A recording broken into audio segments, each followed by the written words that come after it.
So just to warn you guys, all these slides are portraits, so if I don't mention them, it's just the people I'm talking about. So in American history,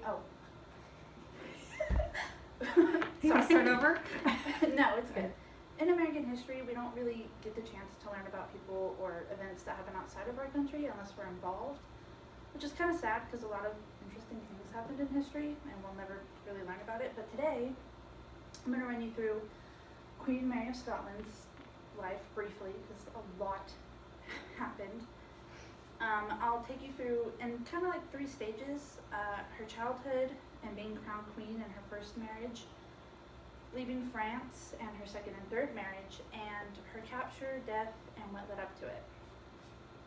So, starting at the beginning of her life, Mary was born December 8th, 1542, and 6 days later she was crowned Queen of Scotland. Her father, King James V of Scotland, died in battle when she was an infant and she was his only heir. But when they're crowned that young, somebody else takes over until they're ready. Mary was next in line for the English throne. She had the blood of a Scottish king and an English king, and King Henry's 5 children were all illegitimate, so they couldn't take it anyways. At 5 years old, she was sent to France, where she was raised alongside Francis II. There you go. I don't want your pen. There it goes. She was fond of Francis and affectionate. They eventually married April 1558 when they were both 16. She was Queen of Scotland and France for about a year and a half until Francis died of an ear infection, and she got sent back to Scotland and France was left to his younger brother Charles.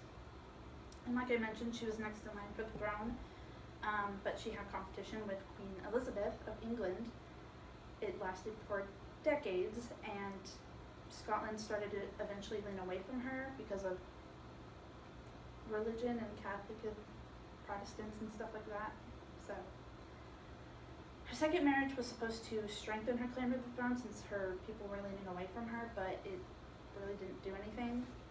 She married her second husband, Henry Stuart, her first cousin, in 1565. He was super abusive, jealous, and even stabbed a man 56 times because he thought they were having an affair. And because he was the father of her first son, she couldn't leave him. The only way she could was if he died. He died February 10th, 1567 due to an explosion at Kirkhill Field House. Mary and her advisor James Hepburn, the 4th Earl of Bothwell, were suspects of his murder, but after the charges were either dropped or settled, they immediately married, and it made them look incredibly suspicious. Her third marriage was just as bad as the last. He really only married her because he wanted to be king and in power. And then in 1567, everything kind of started to go downhill for her because in June, her Protestant lords revolted against her, leading to a confrontation. And after her army was defeated by Scottish nobles, she was imprisoned, and her 1-year-old son was taken and given her crown. She eventually escaped and fled to England, where she was hoping her cousin, Queen Elizabeth, would help her take back her throne. She was wrong. She got put in custody for 19 years, and Elizabeth moved her from fortresses all over the castle, trying to find out what to do with her, until 1587, when a letter written by her, along with evidence, suggested that she wanted to overthrow Elizabeth, and Elizabeth decided to sentence her to death.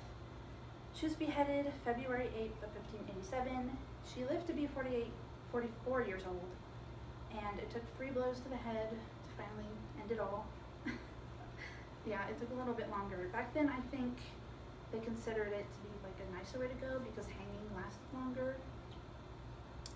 She was definitely interesting. There was a lot of events that happened, some that I couldn't even cover because there's so many. She was crowned young. She lived most of her life in France, so she never really stepped foot in Scotland. She married Francis young too. I would say of all her husbands, she was the most in love with him since the last 2 were like kind of bad. And she was eventually imprisoned by her cousin and beheaded. If you would like to learn more information about her, there are several documentaries and movies and a TV show. I would say though that the most historically accurate I've seen is the TV show. There was a movie released last year, but it showed a scene of her and Elizabeth in the same room, and they never met, even when she was beheaded, so.